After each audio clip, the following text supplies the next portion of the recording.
Eric Peel, I think it was who it was found at the Cecil after breaking out of jail in Castiac? Is that? I don't know.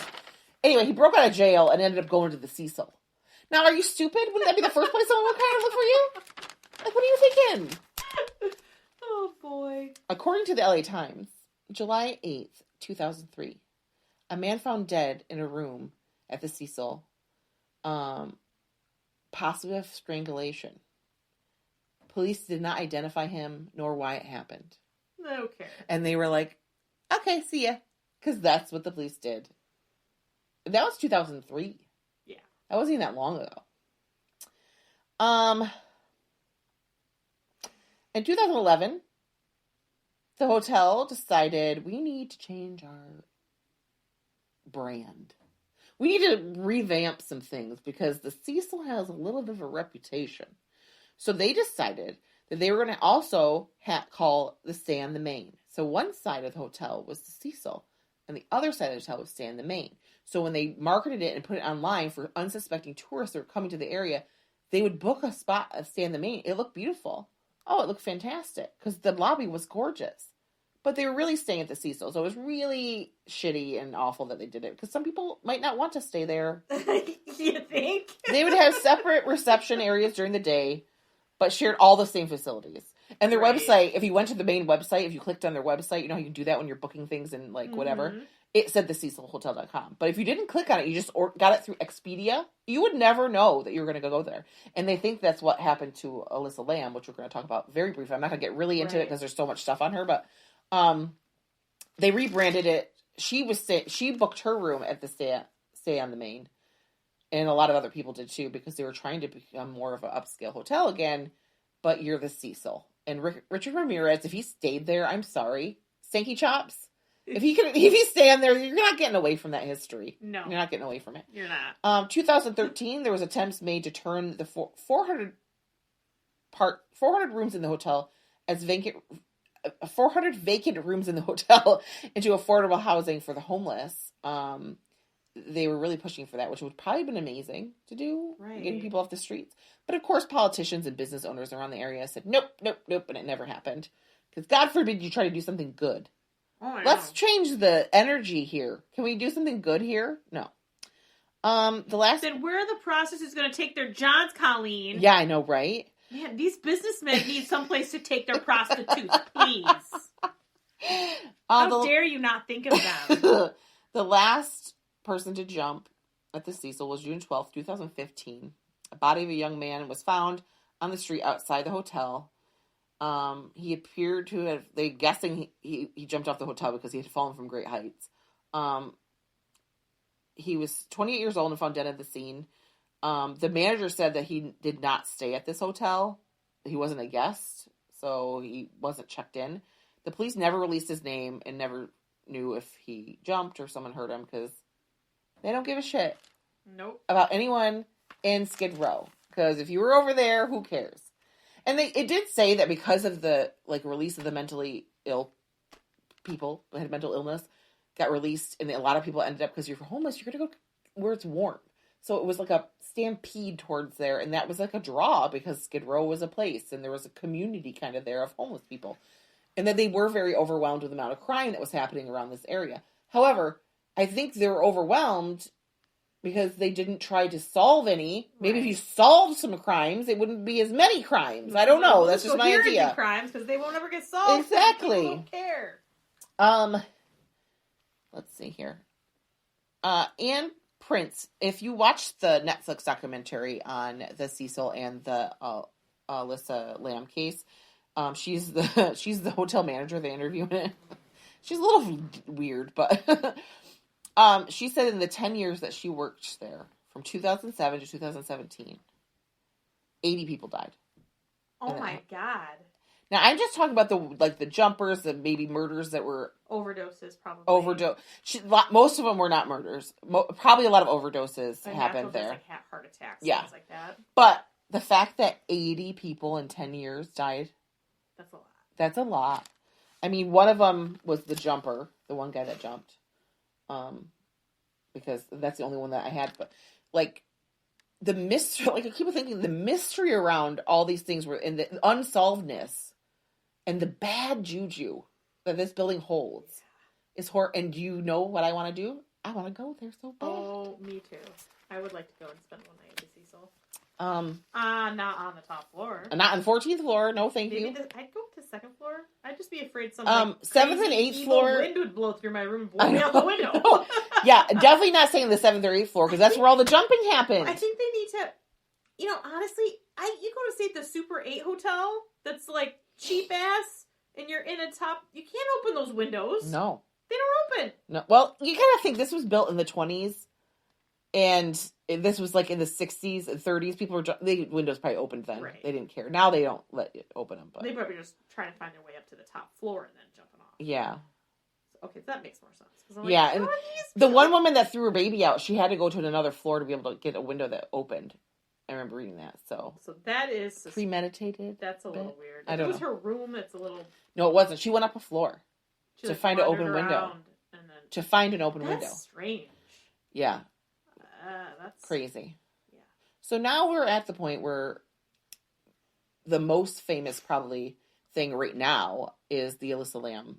Yes, that's bizarre. Case because it's crazy, and there's a Netflix documentary. Tons of There's a bunch of crazy armchair detectives out there that have been researching this case for years and think they know the answers, and there's just so much around it. And this is probably the most famous thing about the hotel, which probably put on a lot of people's radar in the last 3 or 4 years. Anyway, right. Elevator game. Yes, that's what people say. Alyssa Lamb is 21 and she's from Vancouver, and she decided she wanted to tour America.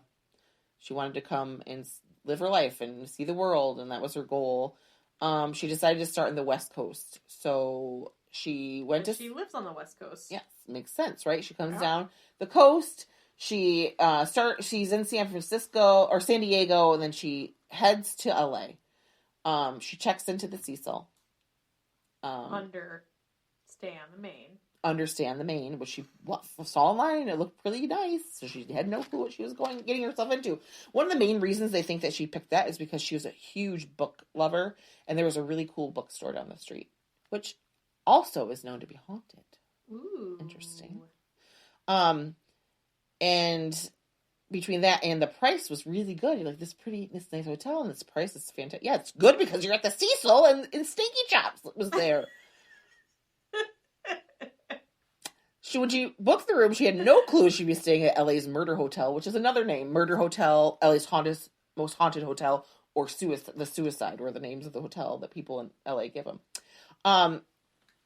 3 days after she checked in, she went missing. I'm not going to go through her whole thing, but I just feel I have to touch on it because it's a huge part of the history and like the bizarre mystery part of this hotel. When she first arrived, she was in room 506, and she shared it with several females. It was very much like a hostel.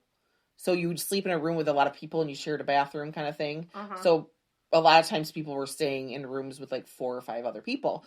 And she was, some other women, but they said that she was really acting weird. And they really didn't feel comfortable staying in the room with them.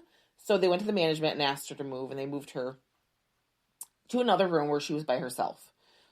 She was declared missing February 1st. Now, she was in touch with her parents this whole time, every day, talking to them.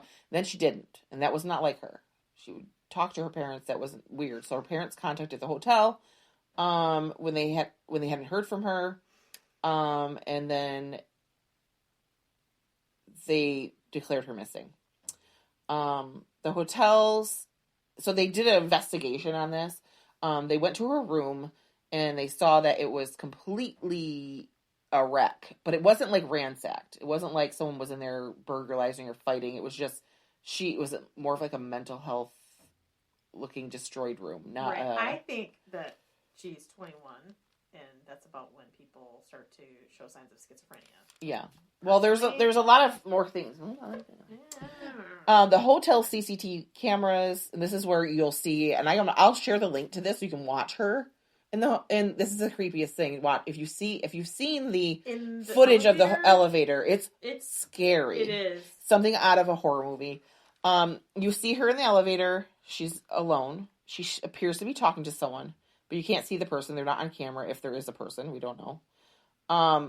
The doors stay open for a long time, and it's like either she's trying to avoid them, she's fighting with them, she's acting anxious, she's nervous, she's hiding. She looks out the door of the elevator, looks both ways, like is moving very jerky and weird. Like her movements are so creepy. And then she goes back into the thing and like hides in the corner. Then she decides, I'm going to hit every one of the buttons on the elevator. So she hits all the floors. But she's doing it, even the way she's pushing the buttons, it's weird. And she steps out of the elevator again, and she's making these weird like she's leading an orchestra or something with her arms. She's like, her arms are moving everywhere. She gets really wild, and then she just walks away, and she's gone. And that's the last time anyone caught her on camera in the hotel. They know for a fact that she didn't leave the hotel because there was no footage of her walking out from any of the exits. And